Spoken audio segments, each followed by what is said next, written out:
भेड़िया बहुत ही शातिर धूर्त था। वह कोई ऐसा तरीका ढूंढ रहा था जिससे वह आसानी से शिकार ढूंढ सके। सुनो गधे भाई, क्या तुम इस लकड़ी के गट्ठे को उठा सकते हो? यह अनुमान से ज्यादा भारी है। ठीक है मगर नन्ही हिरण, ये सब करने की क्या जरूरत है? अच्छा हुआ जो मैं यहाँ आ गया। अब इन लकड़ियों को मेरे पीठ में डाल दो, मैं इन्हें छोड़ दूंगा। गदहा बहुत ही दयालु और समझदार था। वह हर किसी की मदद किया करता था।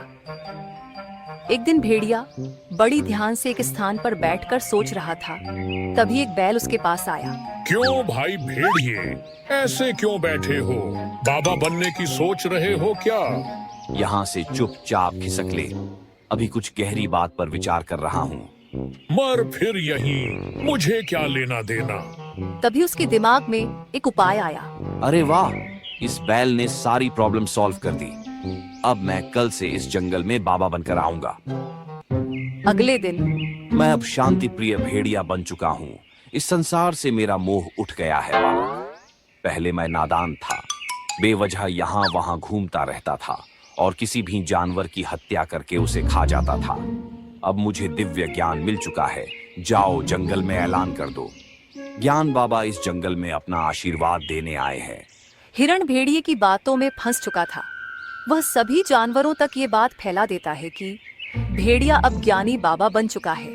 हिरण की बात सुन के सभी भेड़िए के पास पहुंचे। और मैंने सुना है कि तुम बाबा बन गए हो। बाबा तो कभी शिकार नहीं करते, ऐसे में तुम क्या खाओगे?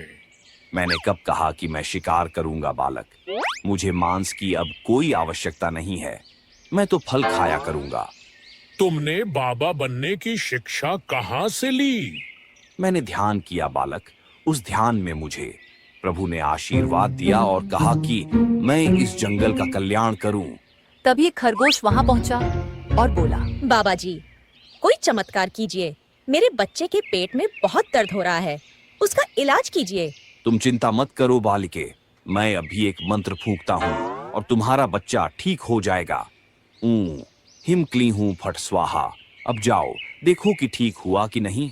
खरगोश अपने बच्चे को चेक करके आता है। बाबा जी की जय हो। अद्भुत बाबा जी, मेरा बच्चा बिल्कुल ठीक है। उसका दर्द छू मंत्र हो गया है।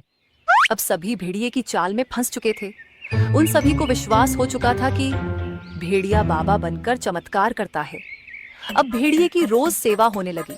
तरह तरह के भोजन पकवान लाए जाने लगे।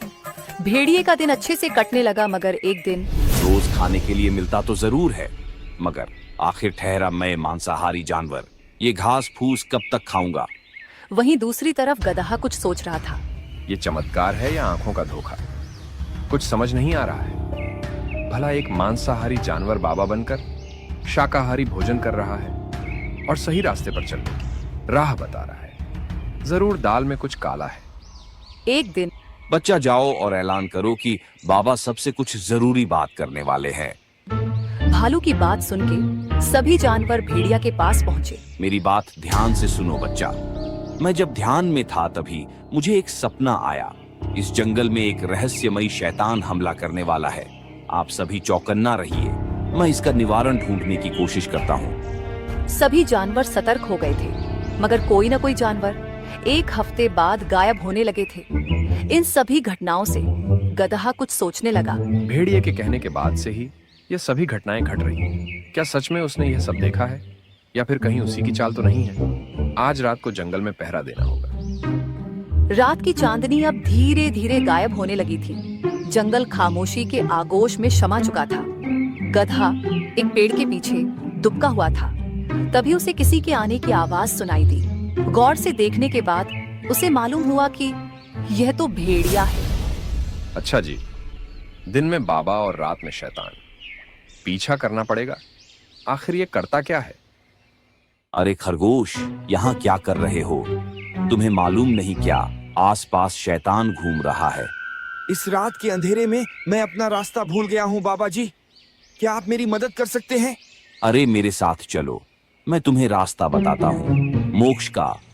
और भेड़िया उसे झाड़ियों में ले गया और उसका शिकार कर दिया। गधे ने सारी घटनाएं देख ली थी। अगले दिन बाबा जी, मेरे पति अभी तक घर नहीं पहुँचे। अपनी दिव्य शक्तियों का इस्तेमाल करके पता लगाएं कि वे कहाँ हैं। इसमें ध्यान लगाने की कोई जरूरत नहीं है। मैं बताता हूँ कि तुम्हारा पति कहाँ है। तुम्हारे कहने का मतलब क्या मतलब है? ये जो बाबा बना फिरता है, यही असली शैतान है। यही जानवरों का शिकार करता है और सभी जानवरों को झूठ बोलता है। तुम्हारे पति का शिकार भी इसी ने किया है। तुम ये क्या कह रहे हो? तुम्हें मालूम नहीं है क्या? बाबा जी सिद्ध ज्ञानी हैं। मैं सच कह रहा हूँ। इसे खरगोश का शिकार करते मैंने अपनी आंखों से देखा है। अपनी ये बकवास बंद करो।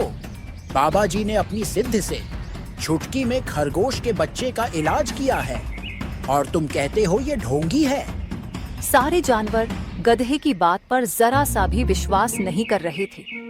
गधे को भी समझ आ गया कि ऐसे में उसकी दाल नहीं गलने वाली। उसने तुरंत एक तरकीब निकाली।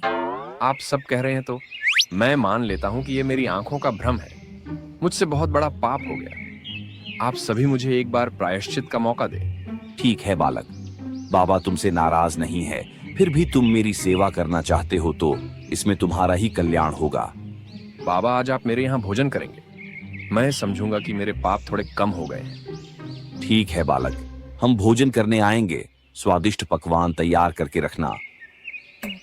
गधे ने बहुत सारे पकवान बनाए थे। उसने भेड़िए के साथ साथ राजा शेर सिंह और कुछ अन्य जानवरों को भी बुलाया था। गधे ने सभी को खाना दिया। सभी ने मजे से भोजन किया। लेकिन जब भेड़िए ने भोजन किया तो उसे तेज जलन होने लगी। गधे ने जानबूझकर उसके खाने में तीखी मिर्च डाला था। गुस्से में आग बबूला होकर भेड़िए ने कहा। उसका इतना ही कहना था कि सभी जानवरों ने भेड़िए की तरफ देखा। भेड़िए को एहसास हुआ कि उसने जल्दबाजी में कुछ गलत बोल दिया है।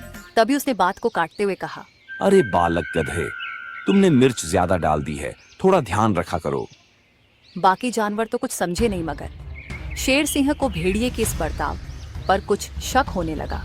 सभी ने खाना खाया और चले गए। सबके जाने के बाद गधे के पास शेर आया और उनके बीच कुछ बातचीत हुई।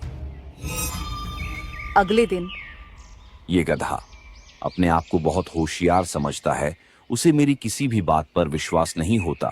उसे रास्ते से हटाना ही होगा, वरना वो मेरा खेल बिगाड़ देगा। एक दिन भेड़िए ने गधे को हिरण से बात करते सुना। क्या हुआ हिरण भाई, परेशान नजर आ रहे हो? गधे भाई, मेरे इलाके की घास सूख चुकी है। मुझे नए चारे की आवश्यकता है। बस इतनी सी बात। पहाड़ी के दूसरी तरफ एक जगह है, वहां हरी हरी घास उगी है। वहां जाओ। ऐसे भी उधर कोई ज्यादा जाता भी नहीं है। तुम्हें कोई परेशान भी नहीं करेगा।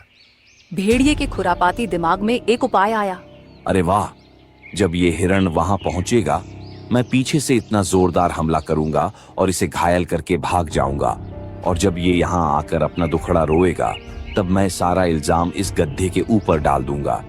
बोलूंगा कि गधा ही असली शैतान है जो भेष बदलकर जंगल में रहता है। हिरण हरी हरी घास देखकर बहुत कुछ हो रहा था। उसे मालूम नहीं था कि भेड़िए उसके ऊपर नजर टिकाए बैठा है। अरे वाह, गधे ने सही कहा था। यहाँ तो सच में नई नई घास है। हिरण घास खाने में मग्न हो गया। मौका पाकर भेड़िए ने हिरण पर हमला कर दिया, मगर भेड़िया कुछ और कर पाता। उसके पहले शेर सिंह, गधा और कुछ जानवर वहां आ पहुंचे। रुक जा ढोंगी, तुम्हारा खेल खत्म हुआ। छोड़ दे उसे। महाराज, आप यहाँ कैसे? आप जो समझ रहे हैं वह सब गलत है। मैं तो बस हिरण की सुरक्षा के लिए यहाँ मौजूद हूँ। अच्छा, उसकी सुरक्षा के लिए या उसे अपना निवाला बनाने के लिए? अच्छा, तुम सबको मेरे खिलाफ भड़का रहे हो गधे, ताकि तुम मेरी जगह ले सको। अरे चुप हो जा ढोंगी। और कितने झूठ बोलेगा। मीठी मीठी बातें कर सभी जानवरों को भ्रम में रखा और सबका शिकार करता रहा और इल्जाम उस शैतान पर डालता रहा जो दिखाई भी नहीं देता। भेड़िया बुरी तरह घबरा गया था। उसकी पोल खुलते देखकर उसने गिड़गिड़ाते हुए कहा, महाराज, मुझे माफ करे। तुम्हारी माफी नहीं सजा होगी। वो तो अच्छा हुआ कि गधे ने खाने पर बुलाया और तीखी मिर्च तुम्हारे खाने में डालकर तुम्हारा मुंह खुलवाने की कोशिश की। उसी समय मुझे तुम पर शक हुआ और मैंने गधे और हिरण के साथ मिलकर ये योजना बनाई। सैनिकों, इस भेड़िए को काल कोठरी में डाल दो। रुकिए महाराज, मुझे एक बात जाननी है कि इसने खरगोश के बच्चे का इलाज बैठ बैठे कैसे किया?